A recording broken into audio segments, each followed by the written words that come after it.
Today we're going to talk about supply and demand. The supply and demand curves are graphs that show the relationship between quantity of demand or supply and price. In other words, the graph shows how the quantity demanded or supplied will change as the price changes in certain situations. First, let's talk about demand. First comes the law of demand, which says that other things remaining the same, if the price of a good rises, the quantity demanded of that good decreases, and if the price of a good falls, the quantity demanded of that good increases. Then comes market demand. The market demand is the sum of all individual demands. We know that the quantity of demand will change as the price of the good changes, moving along the demand curve. But there are some things that will shift the demand curve. First is the price of relative goods. There are two kinds of relative goods, substitutes and complements. A substitute is a good that can be consumed in another good's place. A complement is a good that is consumed with that good. If the price of its substitute increases, the demand increases. But if the price of its complement increases, the demand of the good decreases. The second factor that affects the demand curve is the expected future price. A rise in expected future price of a good makes the current demand increase. The third factor is income. There are two kinds of goods, normal goods and inferior goods. A rise in income brings an increase in demand of a normal good and a decrease in demand of an inferior good. The fourth factor is the number of buyers. As the number of buyers increases, the demand increases as well. Lastly, there is preference. It will cause the demand of one good to decrease and another to increase as people's interest changes. Now let's talk about supply. Similar to demand, we have a law of supply which states that if all other things remain the same, a price of a good rises, then the quantity supplied of the good increases. And if the price of the good falls, the quantity supplied of that good also decreases. There is a market supply, which is the sum of all individual supplies. Also, there are factors that can influence the supply curve. An increase in the price of a substitute in production causes a decrease in the goods supply. An increase in the price of a complement in production causes an increase of the goods supply. The price of the resources and inputs is another factor. As it increases, the supply will decrease. But opposite to demand, if the expected future price increases, the supply will decrease. The next factor is the number of sellers. As the number of sellers increases, the supply will increase. Lastly, there is productivity. As productivity increases, so does supply. There's also market equilibrium. The equilibrium price exists where the quantity demanded equals the quantity supplied.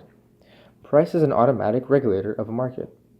The law of market forces states that when there is a surplus, the price falls, and when there is a shortage, the price rises.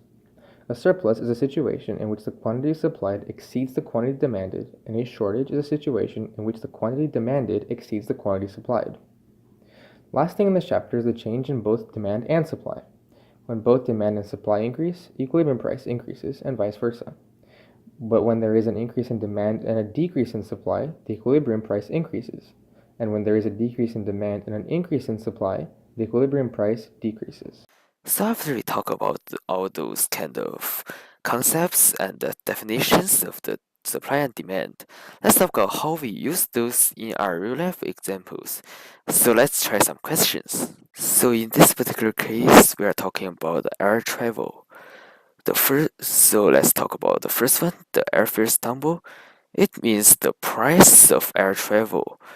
So we know like the price will not affect the demand curve and the supply curve.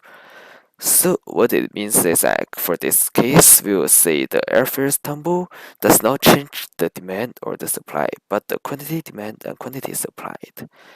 Then for the second one, the price of a jet fuel, it's like the jet fuel is a resource that we use for air travel.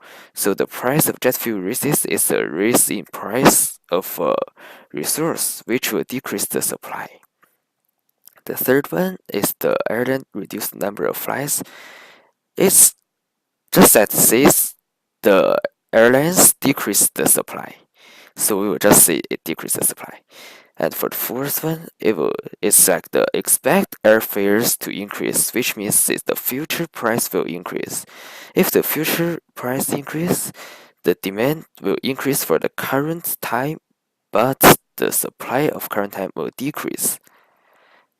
And for the fifth one, the price of the train travel falls. The train travel is one of the substitute in demand of air travel. So if the price of train travel falls, then the demand of air travel will fall. And the last one, the price of a pound of air cargo increase. That's a substitute in supply of air travel. So if the price of a substitute in supply increase, that will decrease the supply of the current good, which is air travel. Thank you for watching the video. Hope you get the information that help you. See you next time.